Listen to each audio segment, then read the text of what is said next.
Hi, this is Letty. I want to talk to you about database relationships.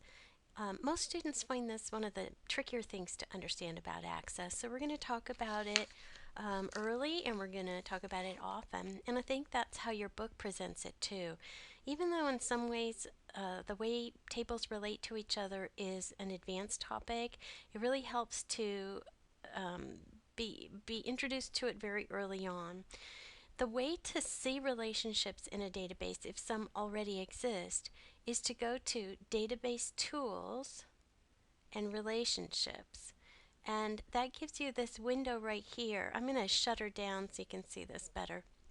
I have two tables in this database. One is clients and one is consultants. And this is an investment database. Here's the name of it up here on the title bar. And the way this business works is that it has a bunch of consultants that it's hired to work with clients that come in. When clients come in, they set up accounts with a consultant that they're assigned to, and they put some assets on deposit. That's money. So they might set up a mortgage account or an investment account of some kind, and then they put money into that account and they work with a consultant. Well, what we're looking at here, especially indicated by this line, is that there's a relationship between these two tables. This table has a 1 next to the primary key, and this table has a many sign next to a foreign key. Notice that the foreign key has the exact same name as the primary key in the consultants table. Now don't forget, a primary key is a field that exists to have unique information in it about each record. That's the only important thing about a primary key, is that in each record it's unique. Let's go ahead and open the consultants table and just look at what the primary key data is. So the primary key data for consultant ID, this is the field that's the primary key, is 1, 2, 3, 4. Well, none of those numbers is exactly the same, so it works fine. If I were to try to put in another consultant 4, look what happens. I'm going to just see if I can have it. Let's see, seems a bit frozen. Here we go. Okay, so I try to put in a 4 and move out of that field, and it says the changes you requested the table were not successful because they created duplicate value in the index, primary key, or relationship. Change the data, and then it'll work. It says try again. So I'll say okay, and now if I were to put in a 5 and put in my name, no problem at all. I'll just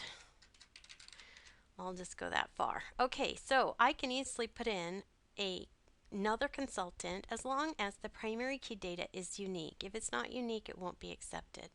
So I'm going to close that and go back to our relationship. When I have a client come into this company, I want them to work with one of the consultants, and that's what is showing up here. So this is a relationship that is one consultant record will relate to many client records, and many records in the clients table will relate to one record in the consultants table. And that means that I, as a consultant, could have many clients. Many clients are not going to have many consultants. They're only going to have one consultant. So they might be assigned to me or one of the other 4 consultants in our company. So that's what this is. When you see a many sign and a 1 sign on a relationship join line like this, it means that there's referential integrity.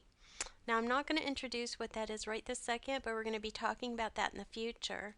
You may see join lines sometimes that don't have a 1 and a many sign. They're just sort of lines.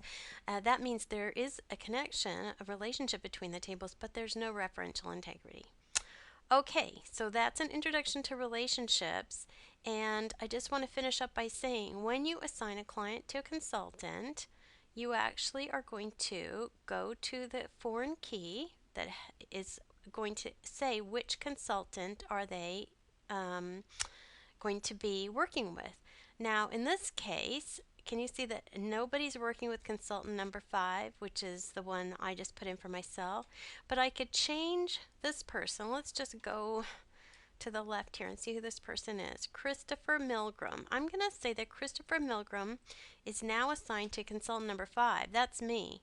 Okay, so I've changed his consultant ID field to say he's working with consultant number 5.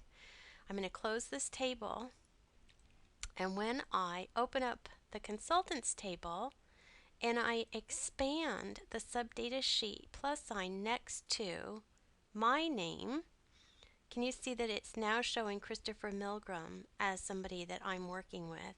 If I were to expand these, you could see that Robert is working with several clients, and everybody would. These plus signs are visible after you create a relationship between two tables, and they show up on the one side table. Let me just remind you that consultants is the one side table. Okay, that's our introduction.